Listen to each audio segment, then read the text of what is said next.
Hello everyone, the date today is January 7, 2022, and I was originally going to wait until I had 100 subscribers to introduce myself onto the camera, but I'm approaching, soon I'll be at 50, and there's just been too much going on lately, greetings. I'm Gabriel of GRN Appliance, and the way I want to start off is actually here with the Kelvinator. The Kelvinator is fixed, so the problem with the Kelvinator was this one here. The start pause button was broken, and with the help of a friend of mine I was able to get that mended, not replaced, but mended. The other issue was this thing was having an issue with one of the water valves, and I figured out how to rebuild that as well, and we got that working too. So this thing now uses both cold and warm water, and this thing's now working perfectly. The other thing I wanted to mention in this video is something really special. Give me a second while I just put the camera on the tripod and make sure it gets on it this time. There you go. I finally I got a good detergent for once. I got some Tide. Yeah, I went up to Auckland to get this stuff. It was kind of expensive, but I got 42 of them. Good 42 of these nice Tide Pods. I'll put them in here. I got them on the shelf. So this will be a treat. Have a read of this. 3-in-1. It's got color protectors, good stain removers.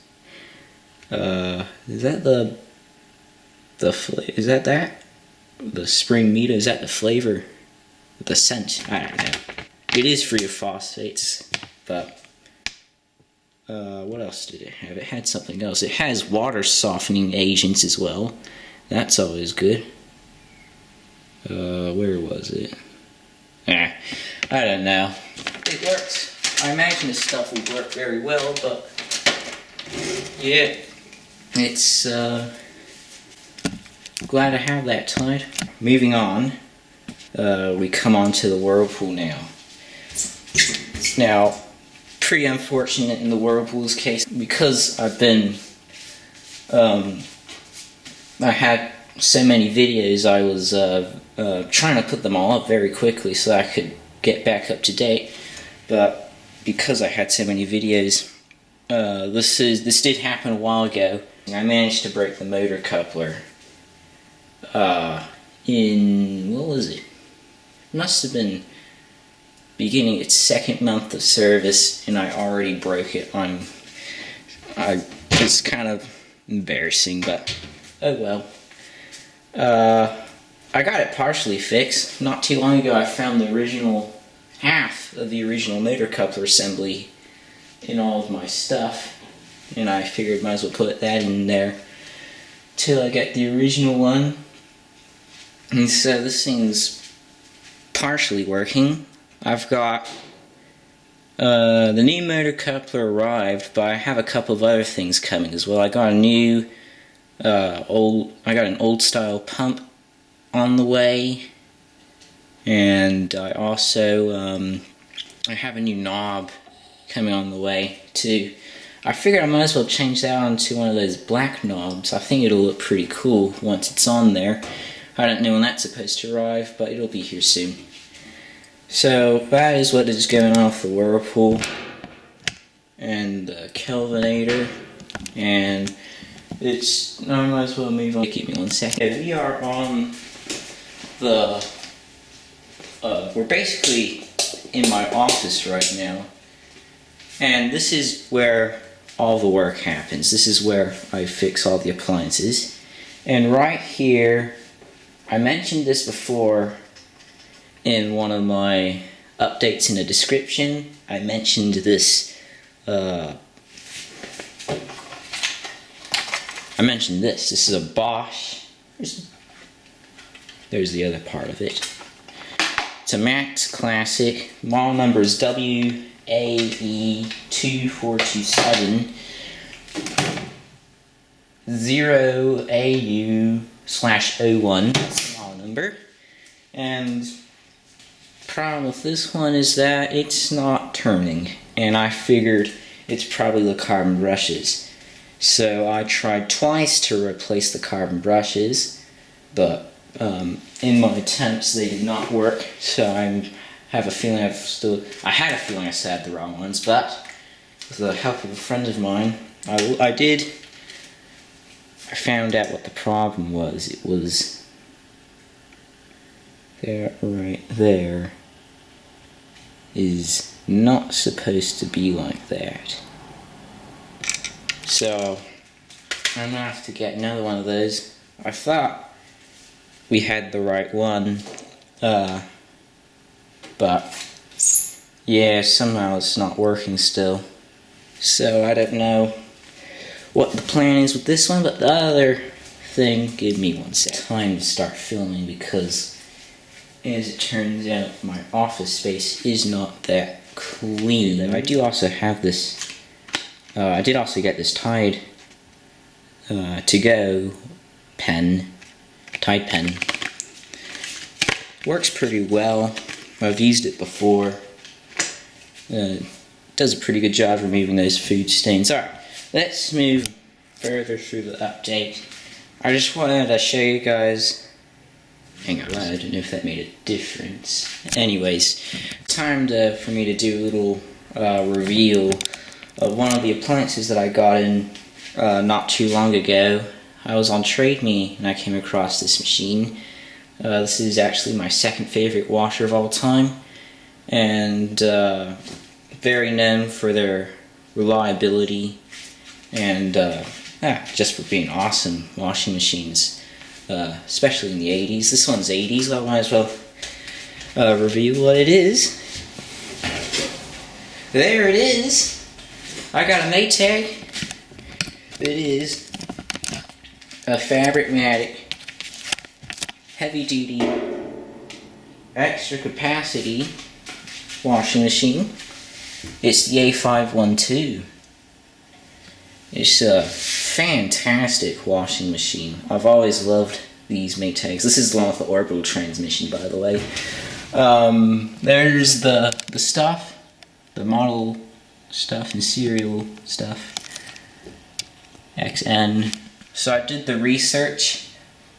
I know this thing was assembled in 1989. If I remember correctly, I believe it was June. And so that makes this thing 32 years old. And it's, so it's 10 years older than the Whirlpool that I have. But if you know when this model was actually introduced, that would be nice, because I was unable to figure that out. 4 amps. 240 volts as well, because that's what we use over here.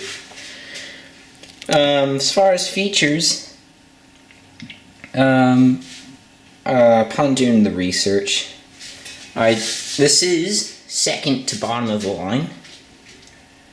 I fell one model short of the 2-speed motor, but that's okay. It still works very well with all that stuff. It got something I'm really excited to use: infinite water level selections. Got 3 temperature settings, all cold rinses. They're pretty cool to fiddle with. And then got 3 cycles on it. Little ripped up there. Paintwork's going a bit. This is an interesting timer too, because this is it out and it still turns. Pop it in though, it is still does that. So in order to turn it, you actually have to push it in further to do your turn. And it is very difficult, well for me at least, to get it to not miss the longest minute on the regular cycle. But this thing is, it's amazing. The longest cycle on here, could you believe it, is only 12 minutes long. That's incredible. True testament to these old washers. So it's got the permanent press cycle on it. Delicate fabrics, those are, it uses the same speed because there's only one speed. I'm gonna get back to what it was. Inside, this is what it looks like on the inside. I wonder if I have a light. Might be a little better. I've got a light in my hand. Here it is, the inside. It's got the, I've heard people refer to this agitator as the shark fin agitator, so that is what I'm going to call this. It's got a bleach dispenser, nice huge tub. It's pretty good. It's not brown, the top of the tub, so it's in pretty good shape, this. I did forget to mention, this washer is broken. That's actually this is, I'm the third person to own this washer. The second owner really loved this washer, but the motor is not working properly. It runs, but it doesn't work well during spinning. It's starting to get the burning smell, so it's not working properly anymore. I got it out. So, see, get rid of my mess here. This is the motor. I did find one, that's the good news. The bad news is that it's quite expensive. So this thing is going to be doing a bit of sitting while I get enough money to buy a new motor for it. So that is what's going on with this washer. Is this popped in? It's popped in, okay. So yeah, it's I cannot wait to get this thing working. Could you imagine the Whirlpool and the Maytag running together? Here's the drain hose. Make sure I show everything. This is the nice on drain hose. Yeah, I'm going to pull the cabinet off, but the Bosch is in the way and it weighs a ton, so I'm not going to do that yet. So I cannot show the inside. It's in pretty good shape on the inside anyway. I might be able to show the back. This is really difficult, guys, so please bear with me. The water valves are missing their screws, but they still work. That's always good. And they are new water valves. Apparently the second owner replaced them. That's pretty good. Here's where that is. It turns, that's always good. And you know, nice and sturdy. Very solid washing machine. This thing is made well, very well. That's what that sounds like. Little stuff happening there and there. But I think overall, this thing's in really good condition. The lid switch has not been disabled.